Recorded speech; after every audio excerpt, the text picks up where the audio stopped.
Everyone, I'm the Catholic Revert, and today I'm going to do a movie review on the new Padre Pio film with Shia LaBeouf. No, definitely do not see this movie if you are a Padre Pio fan. While all of the acting was excellent, I will say every actor was an excellent actor, including Shia. The movie itself had nothing to do with Padre Pio. The movie should have been called World War I in a San Giovanni Rotondo village, or a small Italian village. That's really what it was about, this group of people trying to overcome a dictatorship. Just so you know how little it has to do with Padre Pio in his life, the movie ends when he gets the stigmata, with this big rubber hand that comes on his shoulder, and it was just like literally they spent $5 on this rubber hand and put some blood on it that you got from a Halloween store. It was bad. The acting was great. I mean, if the only thing that comes from this movie is that Shia is converted, and amazing. That's great. Converts to Catholicism, has peace in his life, peace in his soul, going to heaven, hopefully. Like, that's the best thing that happened. I can't imagine the priests in San Giovanni Rotondo like this film. There was things that were like so not necessary, especially if you were kind of catering, assuming a more Catholic audience would go see this film.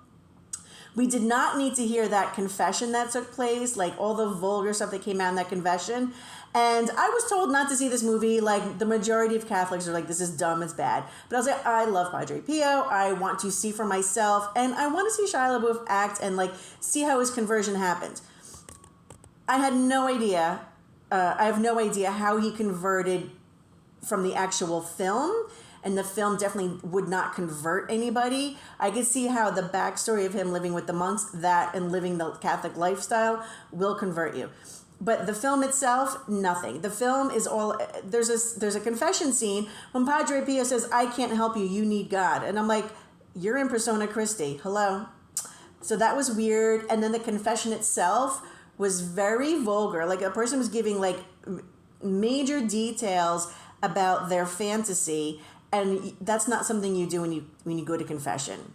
You give like general details. You don't get into specifics. And that person got into specifics, and it was very creepy and weird. And I just was like, oh my God, I'm like, this is not good.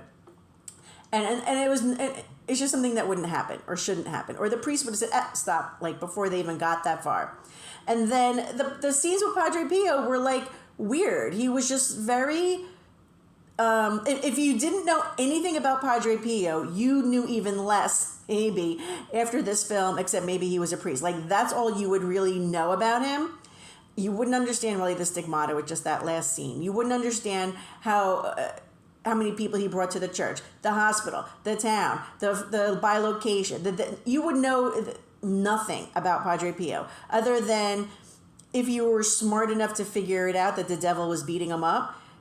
Maybe you could figure that out. If I didn't know, I don't know. It was like a film by a director that's just trying to be so intellectual and enlightened. And, oh, we're so smart and dark and ooh, la la. And it was just like, no. It did not translate. It was, some people use the word disjointed, and I would say that. But definitely, if you're looking to learn about Padre Pio, this is not the film. I think there's that one called Padre Pio, the Miracle Man. You can see it for free on YouTube. Now that is a great movie about Padre Pio. This one had nothing to do with Padre Pio, really. He just happened to be some priest that they showed little snippets of him getting beaten up by Satan, him giving communion or doing some mass, giving mass a little bit. He was back praying when he got the stigmata. And then there was like maybe one or two, a scene with a homeless guy. But really there was like nothing. All the healings, like really. So don't watch it. I can take vulgarity. I'm a Jersey girl. I can handle it. But it was like creepy weird. Like, and my husband said the same thing afterwards. We were like, I just want to like take a shower and wash that all off of me. It was not good. So that's a big fat no from me.